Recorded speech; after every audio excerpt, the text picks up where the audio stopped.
And so, like in our little chat before we started this interview, you mentioned several other incidences in this 3-month period, and these were all compromised situations you were put in. So it's certainly by no means the only incident which finally resulted in severe brain damage. Mm-hmm. Can you tell us a little more about some of the other incidences where you felt that you were disrespected and your safety was at peril? Yes, well, I think I mentioned earlier about replacing the industrial fans on the roof, where I had to work on do that with the electricity on, and then another incident, involved the replacement of a really heavy motor. Can't even give you the poundage, but I'm thinking maybe a 60 to 70 pound motor, which involved me climbing up a 10-foot ladder, step ladder, and mounting it onto a set of brackets extending out from a concrete wall, which I had to remove the old motor myself, and then replace it with this new one.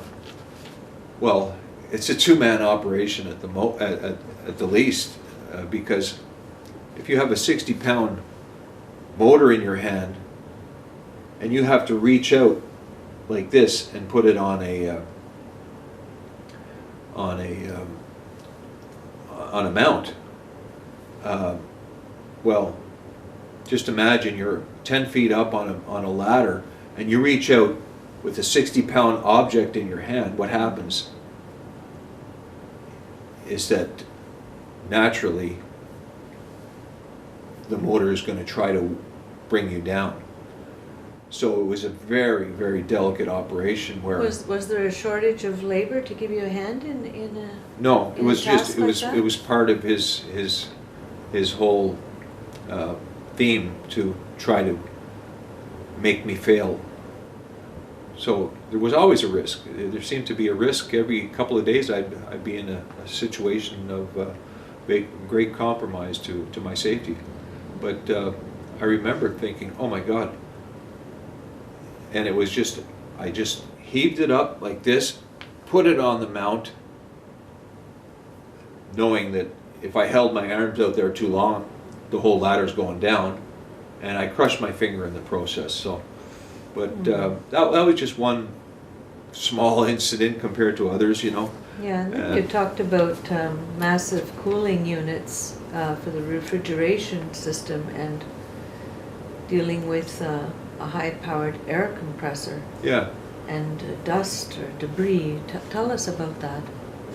Yes, well, on that occasion, he was training me on how to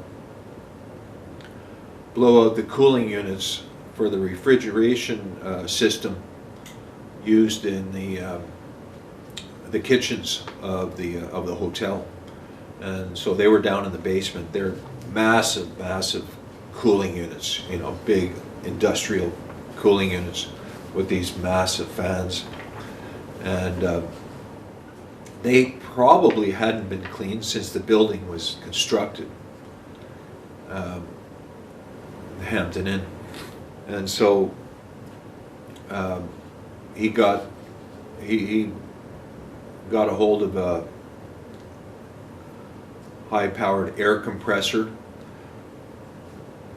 no different than the ones you would see in an auto mechanic's garage.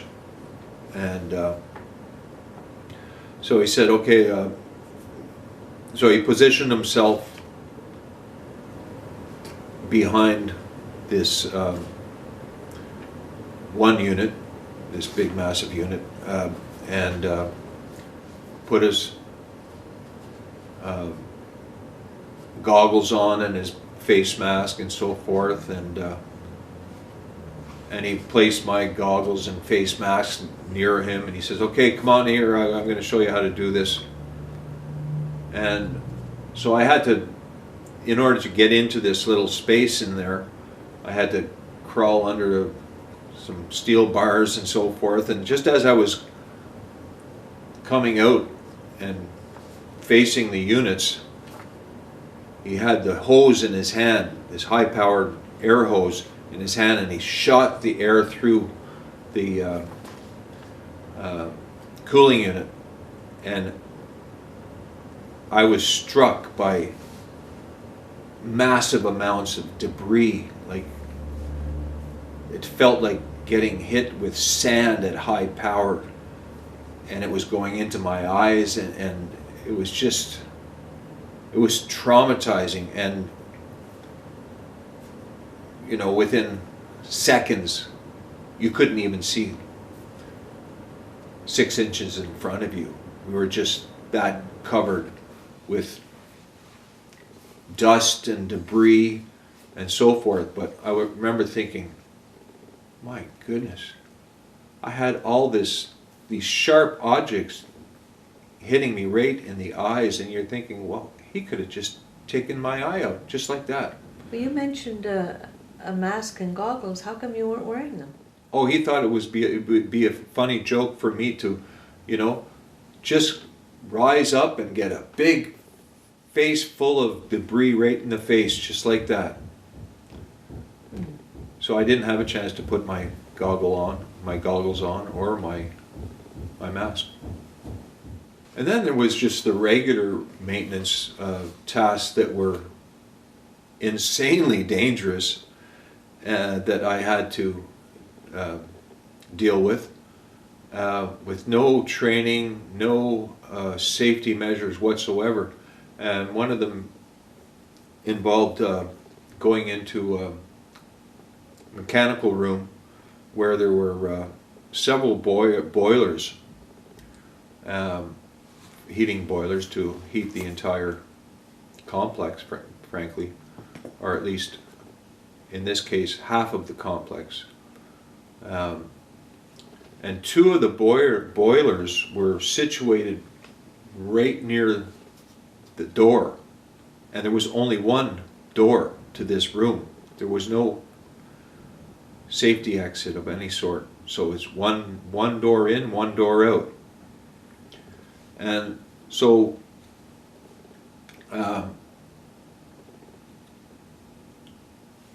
these boilers literally had flames.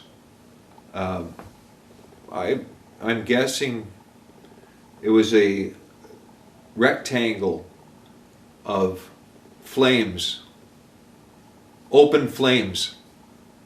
The flames, I imagine, are about 4 inches tall and in a rectangle. So you have open flames always in that room, with 2 different boilers. So you have 2 sets of flames side by side. And in order to exit that room, you had to walk between those 2 boilers and those 2 sets of flames. And so part of my function was to replace, I think, upwards of 8 to 10, maybe less, maybe 6 to 10 air filters, big huge air filters for the massive ductwork in the building. So you would take the old air filter out, which would be caked literally with dust over an inch thick. And then you would have to take these air filters, like I say, 6 to 10 air filters out, carry them like this, and go between these 2 boilers, and with flames on either side of you. So if some of that 1 inch thick dust flicks off and lands in these flames, it could be a disaster. You know, you could actually find yourself on fire. Sure. So no safety measures whatsoever, nothing whatsoever. And in that same room, one day we were tasked with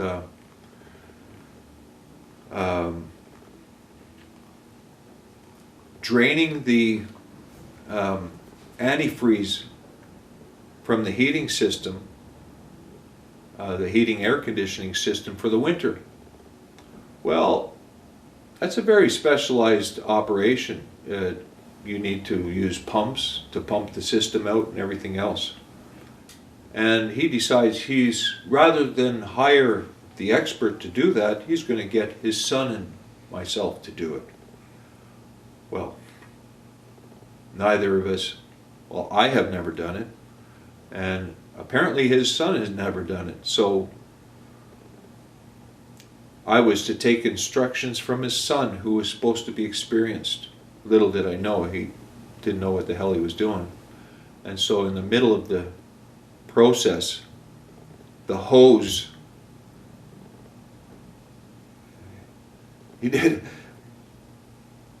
I forget exactly how it happened, but the hose just let go, and the antifreeze was just spraying all over us, and the entire floor was covered with antifreeze. So that may not have been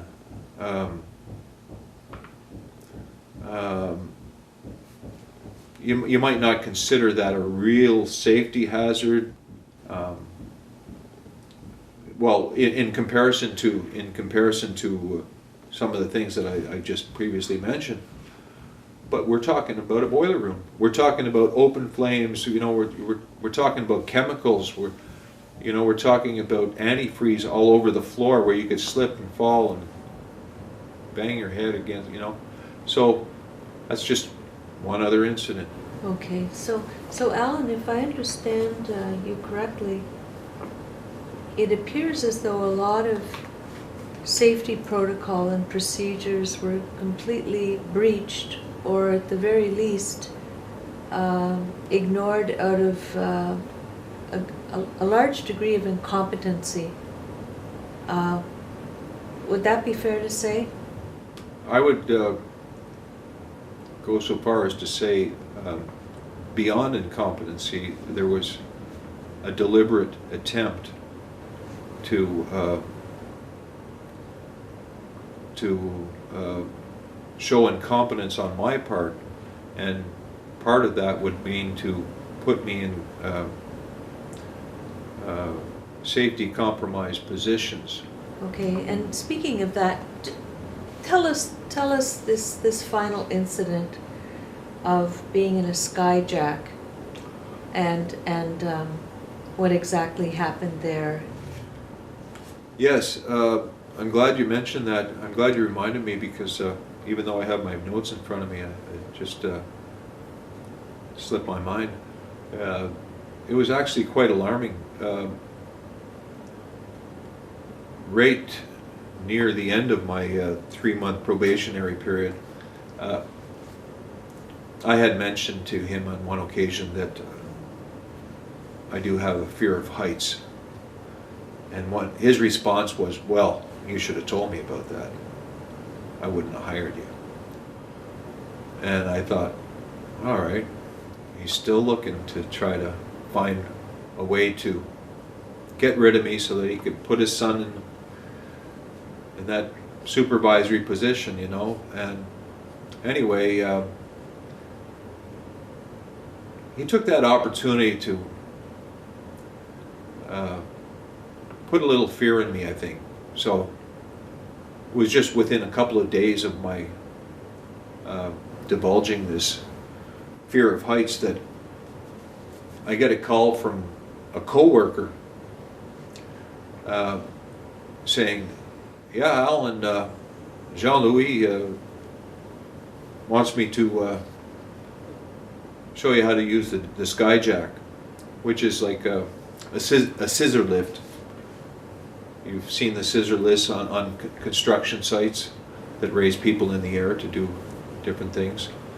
Well, in this case, this was a scissor lift that would elevate you in the air about 30 or more feet. And the task on that day was to change ballast again in the ceiling, but in the ceiling 30 feet above the floor.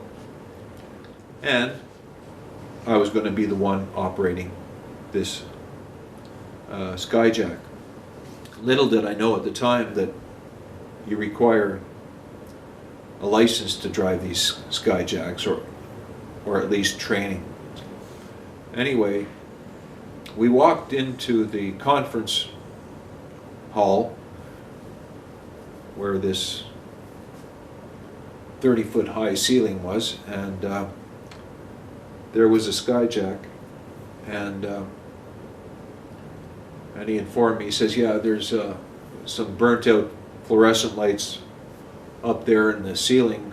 We're going to change those today. And so naturally my first question was, okay, did we turn the electricity off? And the answer was, no, I never turned the electricity off. In any case, I expressed my concerns once again, why are we going up 30 feet in the air to change a ballast without turning the electricity off? But anyway, his response was, well, I just turned the switch off.